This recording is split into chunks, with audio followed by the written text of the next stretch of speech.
विश्व संवाद केंद्र नॉर्थ बंगाल की पहल पर रविवार को सिलीगुड़ी के दीनबंधु मंच में देवर्षि नारद जयंती मनाई गई। पत्रकारिता के मूल्यों, समाज में मीडिया की भूमिका एवं जानकारी देने के महत्व को ध्यान में रखते हुए यह खास प्रोग्राम आयोजित किया गया। प्रोग्राम में नॉर्थ बंगाल के अलग अलग हिस्सों से पत्रकार मौजूद थे। प्रोग्राम का मुख्य आकर्षण पत्रकारों को अवार्ड देना था।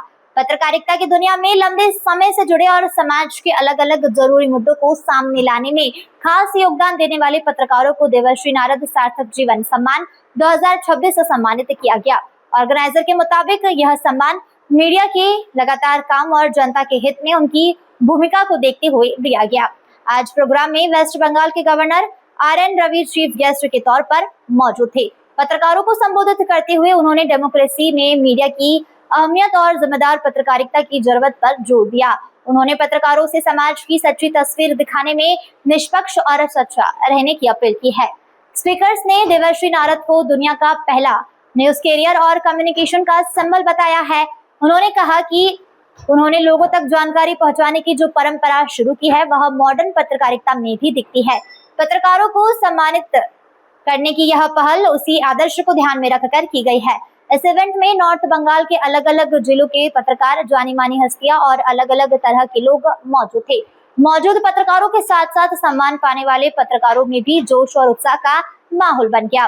देवर्षि नारद जयंती का यह इवेंट नॉर्थ बंगाल के पत्रकार समुदाय में खास अहमियत रखता है कि छोटे छोटे जिनकी कोई मियाद नहीं, जिनकी कोई औकात नहीं, वो सब हमें लेसन दे रहे थे। आप ऐसे करो, आप ऐसे करो, आप ऐसे संभालो, ऐसे संभालो। कैसे? जैसे मुझे तो राष्ट्र चलाना, देश चलाना था ही। हमारा देश टुकड़ों में बढ़ता चला गया। विविधता को भिन्नता के रूप में देखना शुरू कर दिया। जातियां, उपजातियां बढ़ती चली। 1951 का आप सेंसस देखें तो उस समय जातियों की जो संख्या थी और 2011 की सेंसस देखे तो कई गुना बढ़ गई। कहां से नई जाति आ गई?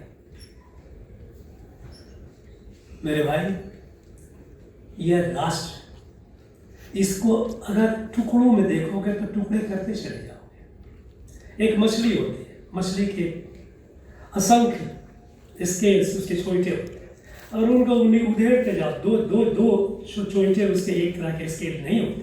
प्रकृति का नियम है। आप गौर से देखें, एक वृक्ष के ऊपर लाखों पत्ते होंगे, 2 पत्ते बिल्कुल समान नहीं होते, या हो ही नहीं सकते। लेकिन वृक्ष के अलग उनका किसी पत्ते का कोई वजूद नहीं, कोई अस्तित्व नहीं।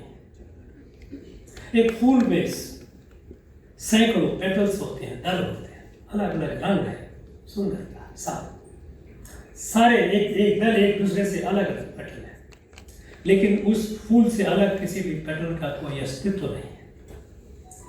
हम विविधता हमारी ताकत थी, हमारी शक्ति थी, उसे हमने कमजोरी में बना दिया, उसे भिन्नता के रूप में देखना शुरू कर दिया।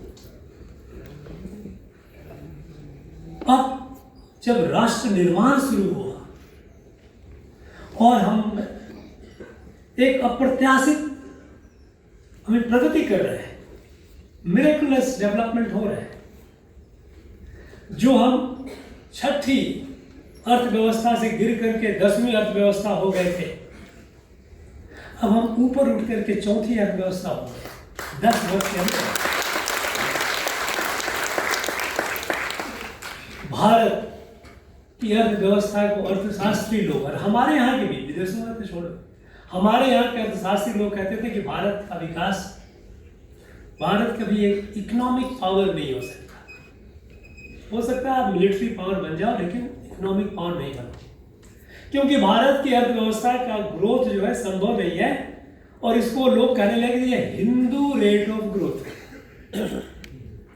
किताबों में, अर्थशास्त्र की किताबों में लिखा जाने लगा कि भारत की आर्थिक प्रगति का growth rate Hindu rate of growth है, मतलब कोई भी चीज जो बेकार हो उसे हिंदू डाल। ये हीन भावना इतनी निकल रही। आज नहीं बल्कि पिछले कोविड काल से विश्व का 7 वर्षों से विश्व के सबसे तेज गति से बढ़ती हुई अर्थव्यवस्था वो भारत की अर्थव्यवस्था।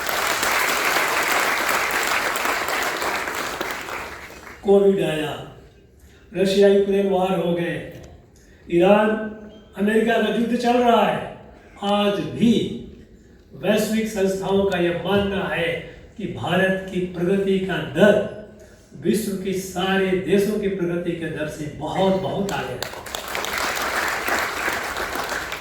आज कोई नहीं बोलता हिंदी लीडर को, हर क्षेत्र